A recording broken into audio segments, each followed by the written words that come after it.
If you've been a real estate agent for the past few years, you know how difficult it has been to get buyers into properties.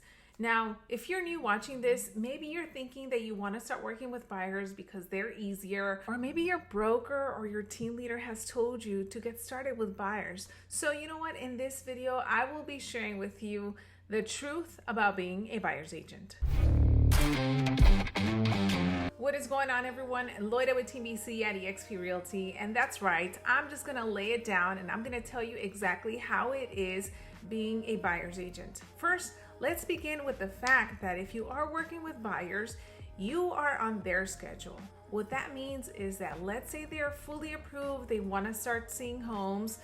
The times that you'll be able to show them homes will be when they are available. So your life, let's say you want to make plans, let's say you want to go out, you want to travel, or whatever it is, you're going to have to put that on hold because you're working on their schedule. Another thing is that just because you submit an offer, it does not mean that it's actually going to get accepted.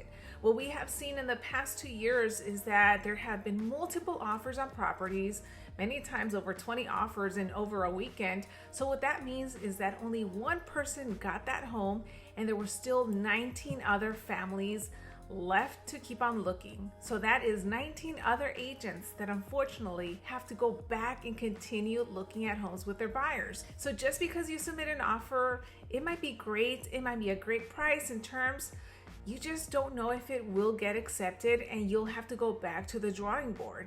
I know some agents that have been working with the same buyer for almost a year. Now imagine that. Imagine going out every single week, looking at homes, submitting offers, and not getting anything accepted. This is also what has caused many buyers to unfortunately want to stop their home search because they feel that there is no point in going out and taking a look at homes because of the way that the market has been. Now, at the time of this recording, which is June 2022, I can tell you that we are starting to see the market change a little bit.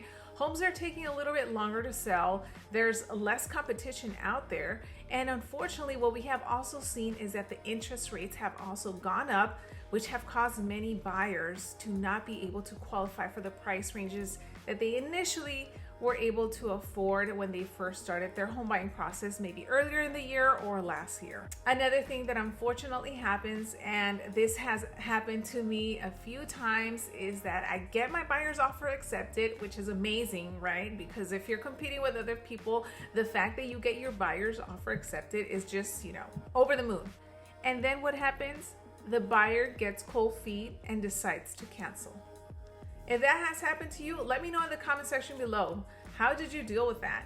Was it out of nowhere? I mean, this will happen. And at the same time, I have conversations with my clients where I tell them, when you submit an offer, this is a legally binding contract. And if they accept it, just because you change your mind from one day to the next, you can't be doing that.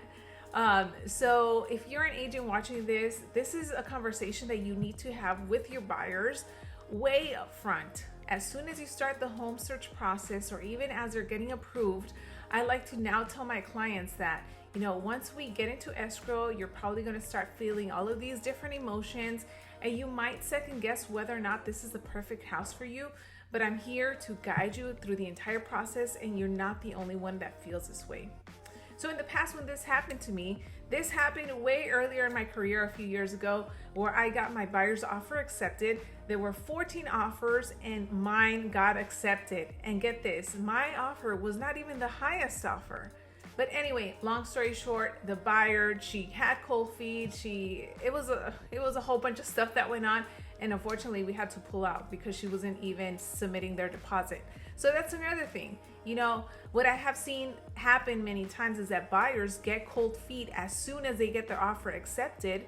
And what they proceed to do is that they tell the agent, you know what, I just don't want to move forward anymore, and I'm not going to submit my earnest money deposit. So then at that point, the listing agent technically can send a notice to perform if the EMD is not submitted on time, and then they can cancel. But that's a whole nother video. But that is something that we as real estate agents deal with, especially when working with buyers. Now, something that a lot of agents fail to do, and maybe even lenders as well, is educating their buyers on the things that they should and should not be doing during the home buying process. Things like getting another credit card or purchasing another vehicle, Little things like that will ruin a buyer's ability to purchase a property. It has happened a few times to different agents on my team where the buyer, out of nowhere, they just want to see what their car is worth and maybe trade it in. They run the credit, next thing you know, the deal falls out of escrow because the buyer is no longer able to qualify.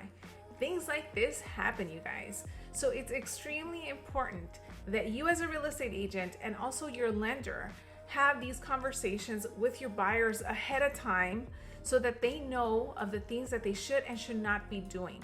They should not be getting into more debt.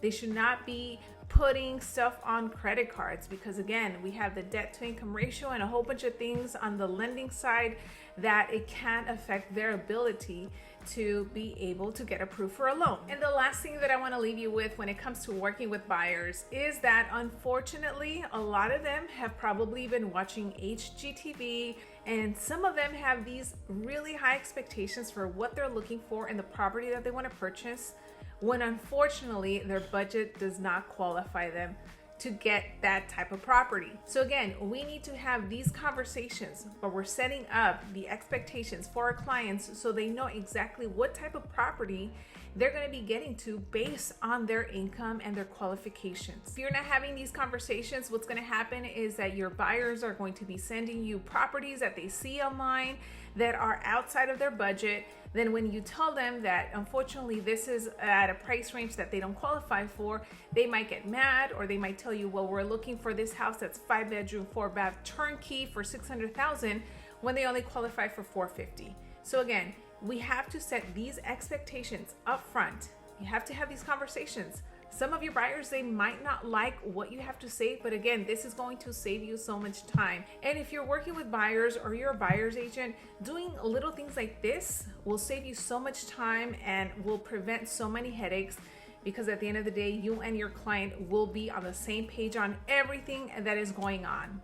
For more tips on what to do and not to do when working with buyers, make sure to check out this video right here. If you enjoyed this video, let me know in the comment section below, what is it that you are doing with your buyers to make sure that you are all on the same page and not wasting each other's time.